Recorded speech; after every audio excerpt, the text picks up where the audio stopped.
Okay, my name's Hilary Stupa, and I am a developer here with Qdabra Software. And today's webinar is going to be a qRules 101 webinar. We're going to talk a little bit about the history of qRules, how it works. I want to introduce you to some documentation and tools, and I have a fantastic sample form for you that will be available. This introduction is a little cheesy. I went ahead and was modern and had ChatGPT write the thing. But the point here is that we hope, our hope for qRules for you, for the users, is that you will be able to kind of combine these commands in interesting and new ways and basically leverage this platform to do anything you need in your form. I feel like the current crop of commands we have covers a great number of scenarios, and we are always here with our ears open and waiting to hear if there's something new you need. So if there is something you're like, wow, I wish qRules could do this, reach out to support@qdabra.com and let us know, because your ideas are important to us and we are interested in incorporating those. To start with, we'll look at a little bit of the history of qRules. I think it's important because it helps people understand sort of where it came from, and it will also help you with some of the documentation. So we created it back in about 2008. It was meant to be kind of this code-free gap filler for InfoPath. If you've used it, you know that this is a rule-based mechanism for running code in the form. It allowed users to do things that they really wished InfoPath could do out of the box, like insert rows in a repeating table by clicking a button. The commands grew over time organically. We added to them as we did our client consulting work. You know, we'd be working on a new project. It'd be like, wow, if only qRules did this, then the form wouldn't have to have code, right? So we added to it that way. We also added to it from just qRules customer requests. You know, users were using it and they were like, gee, I wish it did this. So if there's something you wish qRules could do, please reach out, let us know. When FormsViewer was initially designed, it was designed to support qRules commands straight out the gate. We haven't ported over all of the commands. Well, some of them don't even make sense in FormsViewer, because some of them were InfoPath filler-based commands. They did things that really only made sense in the context of the filler. Some of them we just haven't ported because of lack of use. At one point, I added a bunch of math functions to qRules, which we've never had anybody ask for those in FormsViewer. However, FormsViewer also has a custom command framework. I've got a link in this slide deck to Jimmy's YouTube video on using the custom command framework, where you can write your own JavaScript and leverage that custom command framework to basically use rule-based logic. You can share then that JavaScript with your colleagues and allow them to leverage it as well. qRules is integrated into Forms Designer. The modern Forms Designer has a rule builder that includes run a qRules command action. The legacy Forms Designer, still available, includes a command builder, and you can use that to help you with your syntax. And syntax matters. Let's talk about how qRules works, because this will help you leverage it in your forms. It's rule-based logic. When you add qRules to your form, we basically add a secondary data connection, right? We add the qRules XML file. We also add the schema file, so that things like, success is true, false, and things of that nature, finished loading is true, false. We add that schema file so that we've got a nice customized schema. And then in the forms manifest, we add the secondary data connection, which is what brings it up here in your fields task pane. The fields that are available and of most interest, right? The command field, that's where we put the values that we want to have the code act on. So in both the original qRules that was added to InfoPath Forms and the modern qRules, which is in FormsViewer, code runs based on whatever value is in the command field. And then at the end of the code running, it clears the command field out, so that the next time you put a value in the command field, the onChange event fires and the code runs again. This code is trying to parse the text that is in the command field. It does not care how the text gets there. All it cares about is the end result of what is in the command field. So you can use concats and other InfoPath functions to pass in dynamic values. You can pass in field values and so forth. The whole reason I'm doing this webinar today is I was talking to a FormsViewer user the other day who was surprised when I demonstrated using a concat statement to set the command field. And I thought to myself, we need to talk about this. So at any rate, that is your command field. That is the heart of it, right? The result field. Some rules return a value to the result field. The most obvious and simple sample is generate GUID, right? It creates a GUID, it returns it to the result field. However, for any command that returns anything to the result field, we have two special parameters you can include, result XPath and result DES.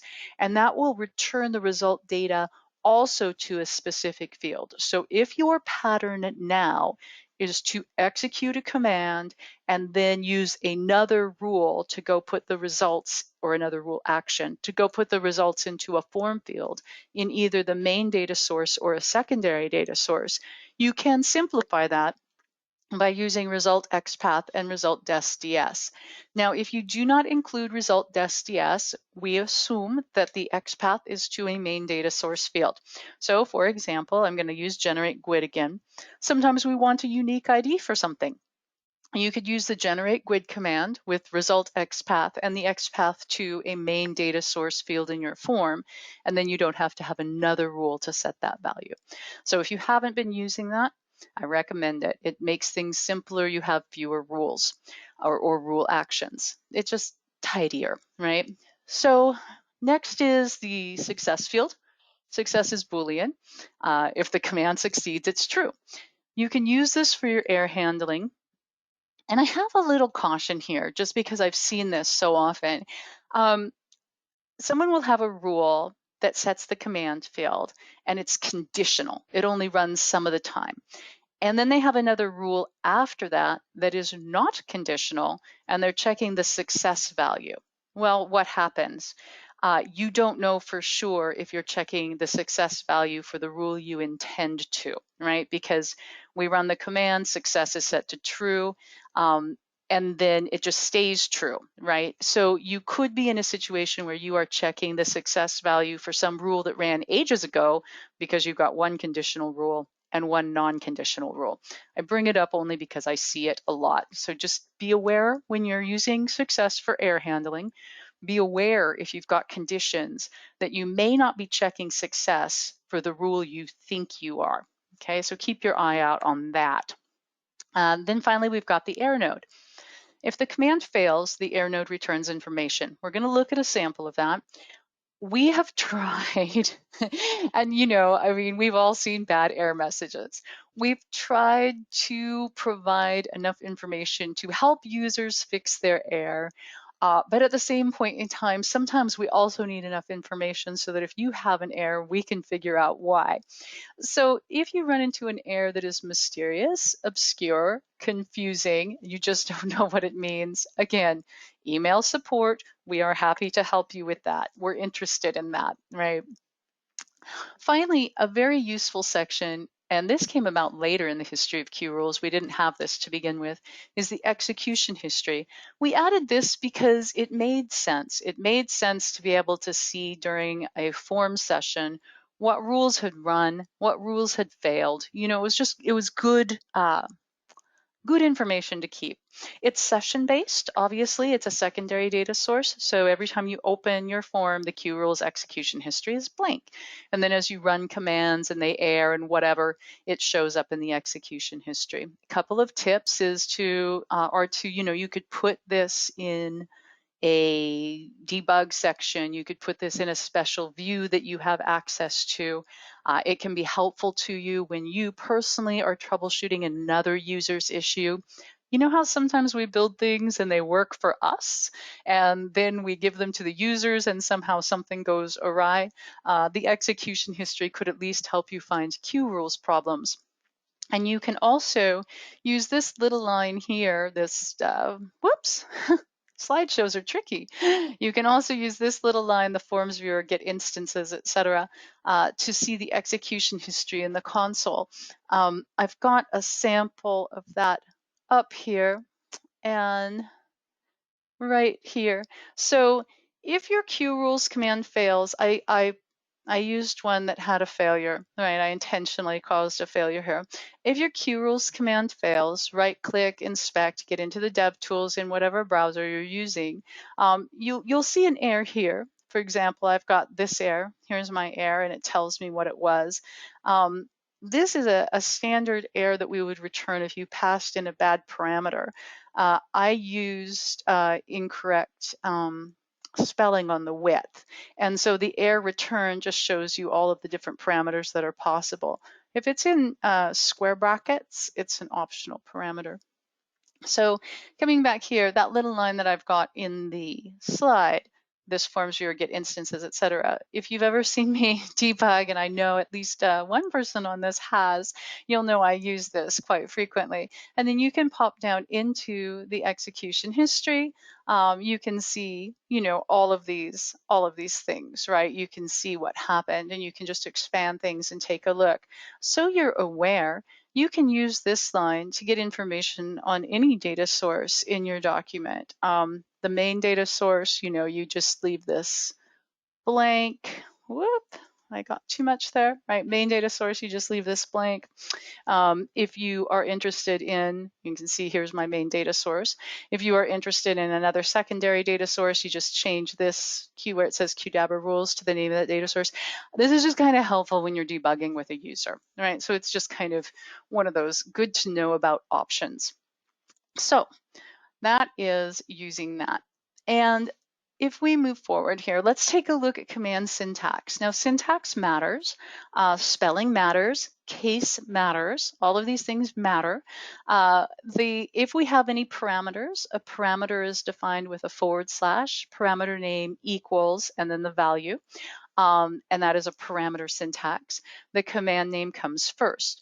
You can use the documentation or the legacy designer to find new commands to try. They have to be spelled and capitalized correctly. It has to be followed with a space character. We have to have spaces between our parameters, right? So we have a space, parameter value, space, parameter value. Parameters start with a / they're followed by an equal sign. Not all commands have parameters, some are optional. Don't use spaces between the parameter name, the equal sign, and the value. So, boy, I love PowerPoint. So you would not have a space right here. You would not want a space there. When you're using formulas to create a command, like you're using a concat statement to create a command, keep an eye on the output in the execution history so you know what's actually running. If you are using a concat to create this command, you could then see down here what the output from your concat was exactly, and then you would be able to better troubleshoot and find your own errors. For example, this guy let us pretend that I had used a formula for that instead of just pasting it into the command field. I can copy it out and I can see, well, gee, everything looks fine. Oh, look, I had a typo there.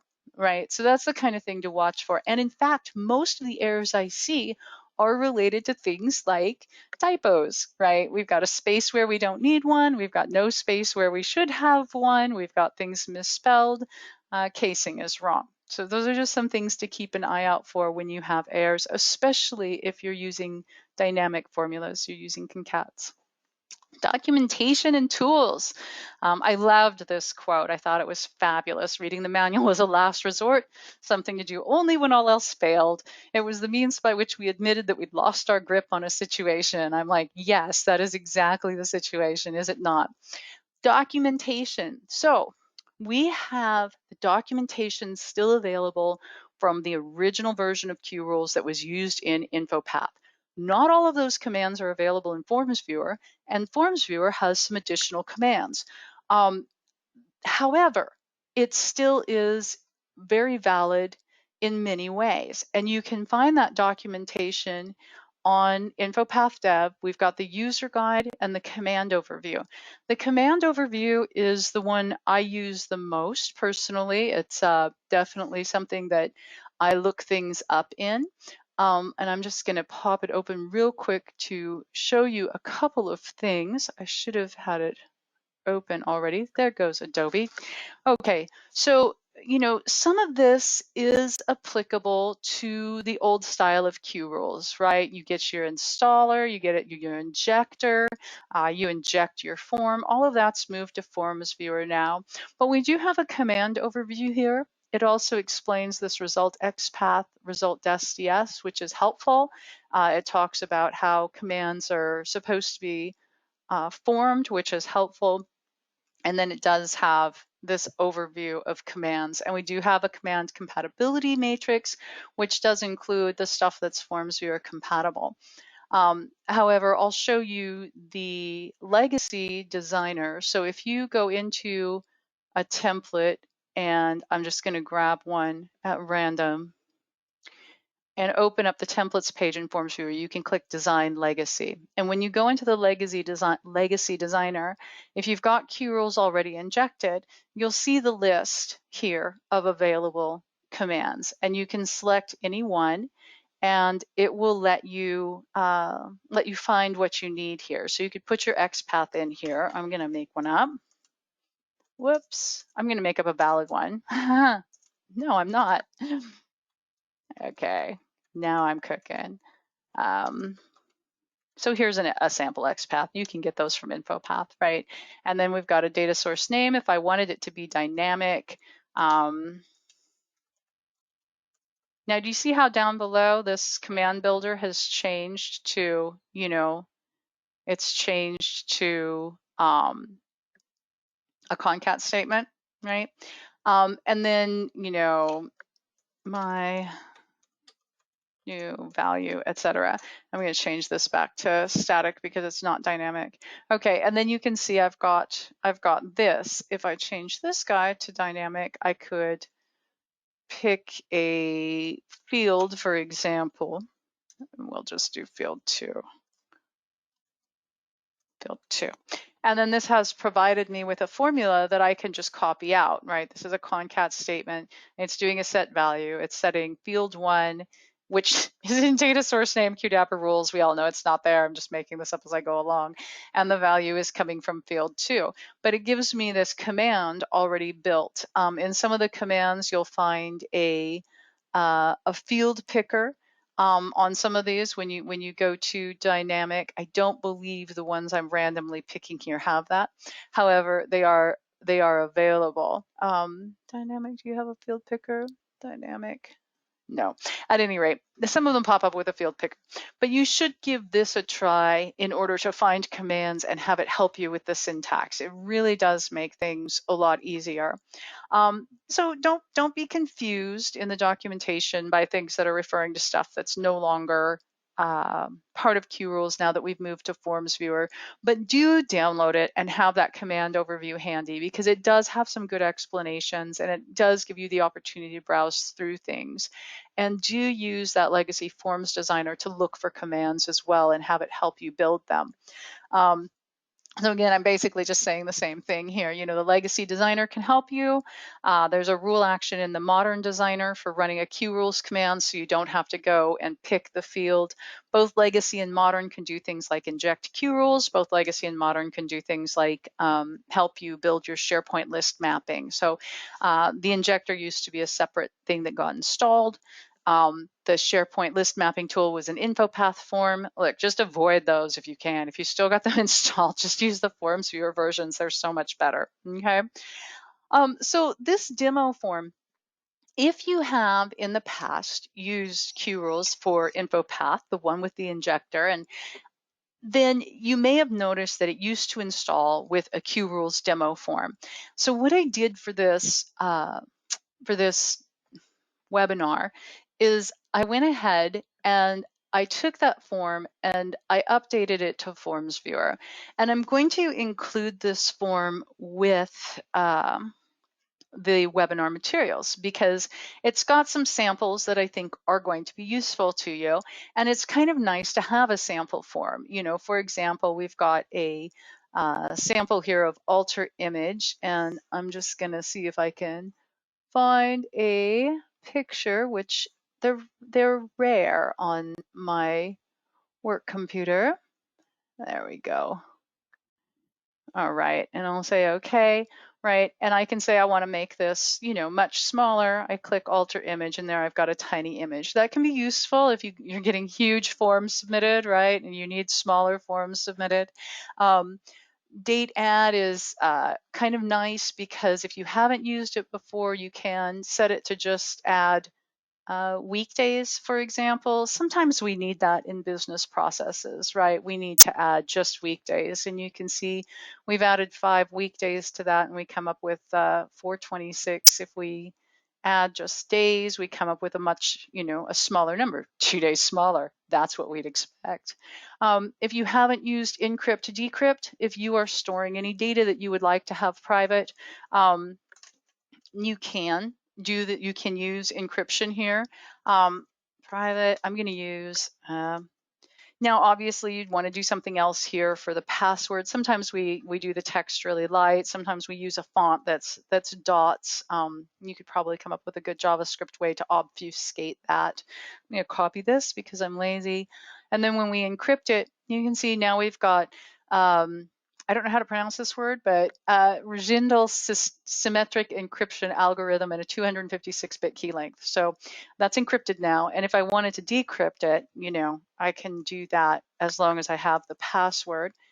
Decrypt, right? And now it's decrypted. So encrypt and decrypt is great if you haven't used it and you do need to be able to keep some data safe.